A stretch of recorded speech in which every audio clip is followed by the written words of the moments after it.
Hello friends, આજે આપણે બનાવીશું સાંજ માટે કે પછી નાસ્તામાં પણ ખાઈ શકાય તેવી એકદમ ટેસ્ટી અને એકદમ નવી જ રીતે કોલકાતાની ફેમસ ચુરમુરા ચાટ. તો તમે દહીં પૂરી, સેવ પૂરી કે ભેળ બહુ જ ખાધું હશે, પણ જો તમે આ રીતે એકવાર ચુરમુરા ચાટ બનાવી લીધો તો તમે આ રીતે વારંવાર જ બનાવો છો અને આને તમે ચુરમુરા ભેળ પણ કહી શકો. આ ભેળ નાનાથી લઈ મોટા બધાને ખૂબ જ ભાવશે, એટલી ટેસ્ટી અને ચટપટી બને છે. અને જો તમને મારી રેસીપીઓ ગમતી હોય અને હજુ સુધી ચેનલને સબસ્ક્રાઈબ ના કરી હોય તો સબસ્ક્રાઈબ કરજો અને બાજુમાં આપેલી ઘંટી દબાવજો, એટલે નવી નવી રેસીપીના નોટિફિકેશન આવે. તો ચાલો બનાવવાનું શરૂ કરીએ. તો અહીંયા મેં 1 કપ કાળા ચણાની પૂરી રાત માટે ધોઈ અને પાણીમાં પલાળી દીધા હતા. અને જો તમારે સાંજે બનાવવું હોય તો તમે સવારમાં પણ પલાળી શકો છો અને 4 થી 5 કલાક ગરમ પાણીમાં પલાળશો એટલે સારા એવા પલાળી પણ જશે. તો હવે પલાળેલા ચણાને પ્રેશર કુકરમાં એડ કરી તેમાં 5 મીડિયમ સાઇઝના બટેટા એડ કરીશું. પણ જો મોટી સાઇઝના બટેટા હોય તો 3 બટેકા લેવાના. સાથે આપણે તેમાં 2 થી 2.5 કપ જેટલું પાણી એડ કરી અડધી સ્પૂન જેટલું મીઠું એડ કરીશું અને પ્રેશર કુકરનું ઢાંકણ બંધ કરી 5 વિસલ થવા દઈશું. 1 વિસલ હાઈ ફ્લેમ પર અને 4 વિસલ મીડિયમ પર થવા દઈશું, એટલે ચણા એકદમ સારા એવા કૂક થઈ જશે. અને પ્રેશર કુકર ઠંડુ થાય એટલે આપણે ચેક કરી લેવાનું. તો પ્રેશર કુકર પણ ઠંડુ થઈ ગયું છે, તો આપણે જોઈ લઈએ. તો તમે જોઈ શકો છો બટેટા એકદમ સારા એવા બફાઈ ગયા છે. સાથે આપણે ચણા પણ ચેક કરી લઈએ. તો ચણા પણ એકદમ સારા એવા સોફ્ટ થઈ ગયા છે, તમે જોઈ શકો છો. આમાં ચણા છે એકદમ સારા એવા બફાઈ જવા જોઈએ. હવે આપણે બટેકાની સાલ ઉતારી લઈએ અને સાથે ચણા છે તેને આપણે પાણી નિતારવા માટે એક સારણીમાં લઈ લેવાનું છે, એટલે તેનું પાણી છે તે બધું નીતરી જશે. હવે આ ચાટ માટે આપણે ચટપટી એવી ચટણી પણ બનાવી લઈએ. તો તેના માટે મિક્સર જાર લીધો છે, તેમાં 1 કપ જેટલા લીલા ધાણા ડાળખા સહિત જ મેં આ રીતે લીધા છે. અડધા કપથી ઓછા થોડા પુદીનાના પાન લીધા છે. પુદીનાના પાન અને ધાણાને મેં સારા પાણી વોશ કરી લીધા હતા. સાથે આપણે 2 લીલા મરચાંના ટુકડા એડ કરીશું. મરચાં તમારે તીખા જોઈએ એ પ્રમાણે એડ કરવાના. અને હવે 1 ઇંચ જેટલા આદુનો ટુકડો સાથે અડધા લીંબુનો રસ એડ કરીશું. આ ચટણી એકદમ તીખી અને ચટપટી બને છે અને ભેળમાં તો ખૂબ જ ટેસ્ટી એવી લાગે છે. અને હવે અડધી સ્પૂન સંચળ પાવડર સાથે અડધી સ્પૂન જેટલો ચાટ મસાલો એડ કરીશું અને અડધી સ્પૂન સબરસ પાણીપુરી મસાલો એડ કરીશું. અને આ મસાલો ઘરમાં અવેલેબલ ના હોય તો તમે સ્કીપ પણ કરી શકો છો, પણ આ મસાલો એડ કરવાથી ચટણીનો સ્વાદ ખૂબ જ સારો એવો આવે છે. અને હવે ચટણી એકદમ ગ્રીન એવી રહે તેના માટે આપણે 2 થી 3 આઈસ ક્યુબ એડ કરીશું અને 3 થી 4 સ્પૂન જેવું પાણી એડ કરી આપણે તેને બ્લેન્ડ કરીશું. આ ચટણીમાં આપણે પાણી એકદમ ઓછું એડ કરવાનું છે. ચટણી થોડી એવી ઘટ રહે એ રીતે રાખવાની છે, એટલા માટે. તો ચટણી પણ બ્લેન્ડ થઈ ગઈ છે અને આ ચટણીમાં ચાટ મસાલો, સબરસ મસાલો અને સંચળ પાવડર એડ કર્યું છે, એટલા માટે મેં મીઠું એડ નથી કર્યું. પણ જો તમારે ટેસ્ટ કરી લેવાનું જરૂર લાગે તો થોડું એડ કરી દેવાનું. તો હવે ચટણી પણ રેડી છે. સાથે આપણે ગોળ આંબલી ખજૂરની ચટણી પણ બનાવી લઈએ. તો તેના માટે 1 થી 1.5 કપ જેટલું પાણી લઈ તેમાં અડધો કપ ખજૂર સાથે 1/4 કપ જેટલી આંબલી અને 1 મોટો ગોળનો ટુકડો એડ કર્યો છે.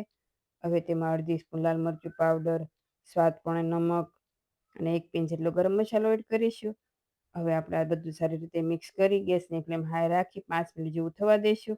અને 5 મિનિટ જેવું થાય એટલે ગેસની ફ્લેમ બંધ કરી દેવાની અને આ મિશ્રણને નીચે લઈ 10 મિનિટ જેવું ઢાંકણ બંધ કરી રહેવા દેવાનું, એટલે આંબલી અને ખજૂર છે સારા એવા સોફ્ટ પણ થઈ જશે. અને હવે આપણે તેને બ્લેન્ડ કરી લઈએ. જો આ રીતે આપણે તેને બ્લેન્ડ કરીશું તો તેને ગાળવાની જરૂર પણ નહીં પડે અને ચટણી છે એકદમ સારી રીતે બનીને તૈયાર થઈ જશે. તો એકદમ ખાટી મીઠી એવી ખજૂર આંબલીની ચટણી પણ તૈયાર છે. તો હવે હું અહીંયા 5 લોકો માટે ભેળ બનાવી રહી છું, તેના માટે મેં સામગ્રી અલગ કાઢી લીધી છે. તો બાફેલા બટેકા સાથે બાફેલા ચણા અને આ રીતે થોડી બુંદી લીધી છે. સાથે મેં 1 કપ કાકડીના ટુકડા, અડધો કપથી થોડા વધારે ટમેટાના ટુકડા અને અડધી સ્પૂન સંચળ પાવડર સાથે 1 કપ ઝીણી ડુંગળી કટ કરીને લીધી છે અને અડધા કપથી આપણે જે ગોળ આંબલીની ચટણી બનાવી હતી તે લીધી છે. સાથે 1 કપ દાડમના દાણા અને અડધો કપ જેટલા લીલા ધાણા લીધા છે અને થોડી સેવ, અડધા લીંબુનો રસ સાથે તીખી અને ચટપટી એવી પુદીના ધાણાની ચટણી લીધી છે. તો હવે એક બાઉલ લઈ તેમાં બટેટા બોઇલ કરેલા હતા તેને આપણે હાથેથી આ રીતે મેશ કરી લઈએ. બટેટાને થોડા આ રીતે ટુકડા રહે તે રીતે રાખવાના. બટેટા છે તેને આપણે સાવ મેશ નહીં કરીએ, થોડા આ રીતે ટુકડા રહે તે રીતે આપણે રાખી હાથેથી મેશ કરી લઈશું. અને આમાં બટેકા છે તે મેં વજનમાં 500 ગ્રામ જેટલા લીધા છે, પણ જો તમારે ઓછા લેવા હોય તો પણ લઈ શકાય.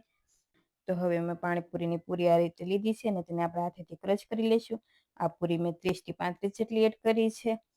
અને જો તમારે આનાથી વધારે એડ કરવી હોય તો પણ આ રીતે ક્રશ કરીને એડ કરી દેવાની. અને આ પૂરીના સાવ ક્રશ નહીં કરવાની, થોડી આ રીતે મોટા ટુકડા રહે તે રીતે રાખવાના. હવે તેમાં 1 કપ જેટલા ચણા બોઇલ કરેલા એડ કરીશું. અને આ ભેળમાં તમારે ચણાની સાથે મગ બોઇલ કરેલા એડ કરવા હોય તો પણ કરી શકાય. હવે તેમાં 1 કપ ઝીણી કટ કરેલી કાકડી, સાથે અડધા કપથી થોડા વધારે ટમેટાના ટુકડા એડ કરીશું. અને 1 કપ ઝીણી કટ કરેલી ડુંગળી એડ કરીશું. અને જો તમે ડુંગળી ન ખાતા હો તો ડુંગળીની જગ્યાએ કોબીજ પણ ઝીણી કટ કરીને એડ કરી શકાય. અને હવે અડધા કપ જેટલા દાડમના દાણા એડ કરીશું. અને ઘરમાં કાચી કેરી અવેલેબલ હોય તો તેના ટુકડા કરીને પણ તમે એડ કરી શકો છો. હવે જે આપણે આંબલી ખજૂરની ચટણી બનાવી હતી તે અડધા કપથી થોડી વધારે એડ કરીશું. સાથે ગ્રીન ચટણી પણ એડ કરી દઈએ. આ ચટણી તમારે તીખા જોઈએ એ પ્રમાણે એડ કરવાની. હવે તેમાં અડધી સ્પૂન સંચળ પાવડર અને અડધા કપથી થોડી ઓછી બુંદી એડ કરીશું. જો બુંદી તમારી પાસે મસાલાવાળી કે આ રીતે સાદી બુંદી હોય કોઈ પણ તમે એડ કરી શકો છો. અને હવે તેમાં થોડા લીલા ધાણા એડ કરીશું. સાથે તેમાં અડધા કપ જેટલી ઝીણી સેવ એડ કરીશું. સેવ જાડી કે ઝીણી કોઈ પણ તમારા ઘરમાં અવેલેબલ હોય તે એડ કરવાની. અને આમાં થોડા ખારી સિંગના દાણા એડ કરવા હોય તો પણ કરી શકાય. હવે બધું સારી રીતે મિક્સ કરી દઈશું. આમાં મેં અડધા લીંબુનો રસ પણ એડ કર્યો છે. તો હવે બધી સામગ્રીને ઝટપટ મિક્સ કરી દઈએ અને પૂરી ક્રિસ્પી રહે તે રીતે રાખી આપણે તેને સર્વ કરીશું. એટલે આ ભેળ આપણે બનાવી તરત જ સર્વ કરવાની છે, એટલે પૂરી છે એકદમ ક્રિસ્પી રહેશે. તો આ ચુરમુર ભેળ છે એકદમ આ રીતે લચકા પડતી એવી રહેશે અને ખૂબ જ ટેસ્ટી એવી લાગે છે. જો તમે એકવાર આ રીતે બનાવી લીધી તો વારંવાર બનાવશો. અને જો આમાં તમે પહેલાં થોડી તૈયારી કરી રાખશો, કેમ કે બંને ચટણીઓ અને બટેટા અને ચણાને આ રીતે બોઇલ કરીને રાખશો પહેલેથી, તો માત્ર 5 જ મિનિટમાં બનીને ભેળ તૈયાર થઈ જશે. અને જો ઘરે કોઈ ગેસ્ટ આવવાનું હોય અને તમારે આ રીતે ભેળ બનાવવી હોય તો પહેલેથી જ તૈયારી કરી રાખવાની. એટલે માત્ર તમે 5 જ મિનિટમાં ભેળ બનાવીને સર્વ કરી શકો. તો જોતાં જ આ શાક તમને મોઢામાં પાણી આવી જાય એટલો ટેસ્ટી એવો લાગે છે. તો તરત જ ક્રિસ્પી રહે એ રીતે સર્વ કરો. તો તેના પર થોડી ઝીણી કટ કરેલી ડુંગળી, સાથે દાડમના દાણા, સેવ અને ધાણાથી ગાર્નિશ કરીશું. જો તમે અલગ અલગ ચાટ તો ઘણીવાર ખાધો હશે, પણ એકવાર આ રીતે ટ્રાય કરો અને તમે જરૂરથી બનાવજો. ખૂબ જ ટેસ્ટી એવો બને છે. નાનાથી લઈ મોટા બધાને ખૂબ જ ભાવશે. અને મને કમેન્ટમાં કહેજો કે તમને આ રેસીપી કેવી લાગી. જો રેસીપી ગમી હોય તો વિડીયોને લાઇક કરજો અને વધારે વધારે શેર કરજો. અને આવી જ નવી રેસીપી જોવા માટે બેલ આઇકન પ્રેસ કરજો. Thank you for watching.